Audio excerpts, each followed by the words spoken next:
심판 가운데서도 하나님의 구원을 경험하고 있습니까? 오늘의 말씀은 열왕기하 24장 8절에서 17절까지 말씀입니다. 말씀 살펴보기. 여호야긴은 18세의 왕이 돼 예루살렘에서 3개월 동안 다스렸습니다. 그의 어머니의 이름은 느후스다로 예루살렘 엘라단의 딸입니다. 여호야긴은 자기 조상들이 그랬던 것처럼 여호와 보시기에 악을 저질렀습니다. 그때 바벨론 왕 느부갓네살의 군대가 예루살렘으로 진격해 성을 포위했습니다. 그리고 바벨론 왕 느부갓네살도 자기 군대가 포위하는 동안 직접 예루살렘 성까지 올라왔습니다. 그러자 유다 왕 여호야긴과 그 어머니와 그 신하들과 귀족들과 지휘관들이 느부갓네살에게 나왔습니다. 느부갓네살은 여호야긴을 포로로 사로잡았습니다. 느부갓네살 왕이 통치한 지 8년째의 일이었습니다. 여호와께서 선포하신 대로 느부갓네살은 여호와의 성전과 왕궁에서 모든 보물들을 꺼내가고 이스라엘 왕 솔로몬이 여호와의 성전에 만들어 놓은 금 기구들을 모두 산산조각 냈습니다. 느부갓네살은 또 예루살렘의 모든 백성들을 포로로 잡아갔습니다. 모든 관료들과 모든 용사들을 합쳐 모두 1만 명과 모든 직공들과 대장장이들까지 그 땅에서 가장 가난한 사람들만 빼고는 남은 사람이 없었습니다. 느부갓네살은 여호야긴을 포로로 잡아 바벨론으로 데려갔습니다. 그리고 왕의 어머니와 왕비들과 그의 관료들과 그 땅의 지도자들도 예루살렘에서 바벨론으로 잡아갔습니다. 바벨론 왕은 또한 전쟁에 준비된 강한 용사 7,000명과 직공과 대장장이 1,000명을 바벨론으로 잡아갔습니다.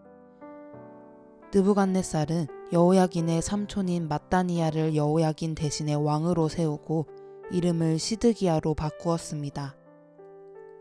오늘의 팁. 느부갓네살. 그의 이름은 네부카드네자르입니다.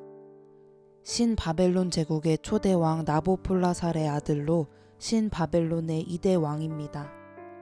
그는 갈그미스에서 이집트의 바로를 격퇴하고 4차례에 걸쳐 유대인들을 바벨론의 포로로 끌고 갔습니다.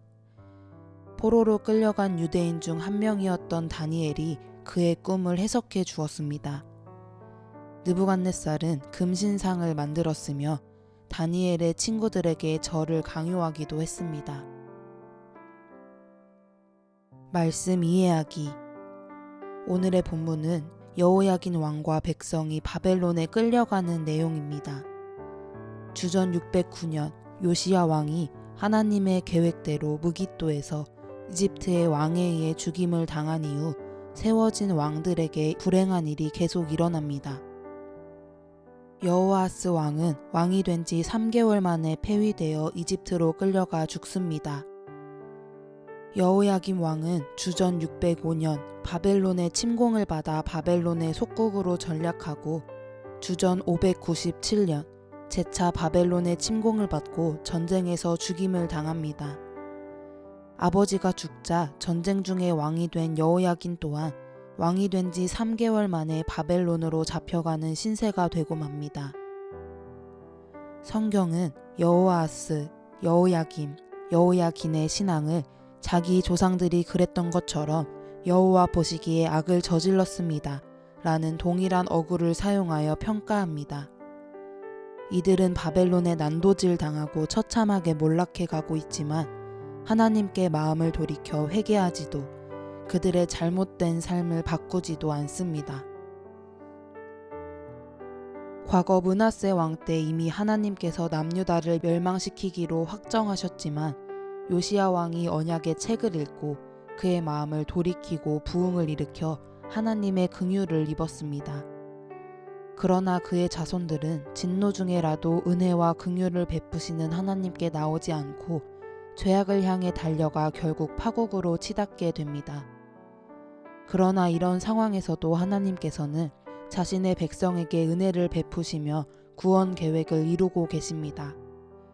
주전 597년 여호야김이 죽고 그의 아들 여호야긴이 바벨론으로 끌려갈 때 하나님께서는 나라를 회복하는 일에 참여할 남은 자들을 바벨론으로 옮기십니다. 그리고 자신이 그들과 함께 계심을 보여주기 위해 여호야긴과 함께 바벨론으로 끌려갔었던 정통 사독 가문의 제사장 에스겔을 주전 593년에 예언자로 세우시고 바벨론에 있는 사람들을 격려합니다. 하나님은 언약에 따라 불순종과 죄악을 심판하지만 하나님을 경외하고 죄에서 돌이키는 개인에게는 은혜와 구원을 베푸시는 분이십니다. 그러므로 모든 믿는 이들은 하나님의 진노와 심판이 극심한 상황이라 할지라도 그분의 은혜와 구원을 경험할 수 있음을 알아야 합니다. 우리는 여전히 타락하고 죄가 가득한 세상에 살고 있습니다. 그리고 예수님의 재림을 통한 하나님의 극심한 심판이 임박해 있습니다. 그러므로 우리는 하나님을 경외하며 죄가 있다면 신속하게 회개하고 하나님의 긍휼을 구해야 합니다. 그뿐만 아니라 예수님께서 재림하실 때 심판받을 수밖에 없는 사람들이 구원받을 수 있도록 그들에게 부지런히 복음을 전해야 합니다. 말씀 따라 살아가기. 만일 당신이 죄로 인해 하나님께 징계받고 있다면 하나님을 경외하고 회개하는 삶을 통해 하나님의 은혜와 구원을 경험해 보세요. 하나님은 언제나 우리를 용서하시고 사랑하시는 분이라고 고백하고 이런 하나님의 성품을 찬양해 보세요. 말씀대로 기도하기. 모든 죄인이 진노 중에라도 회개를 통해 하나님의 용서와 구원을 경험할 수 있도록 그들을 위해 함께 기도합시다.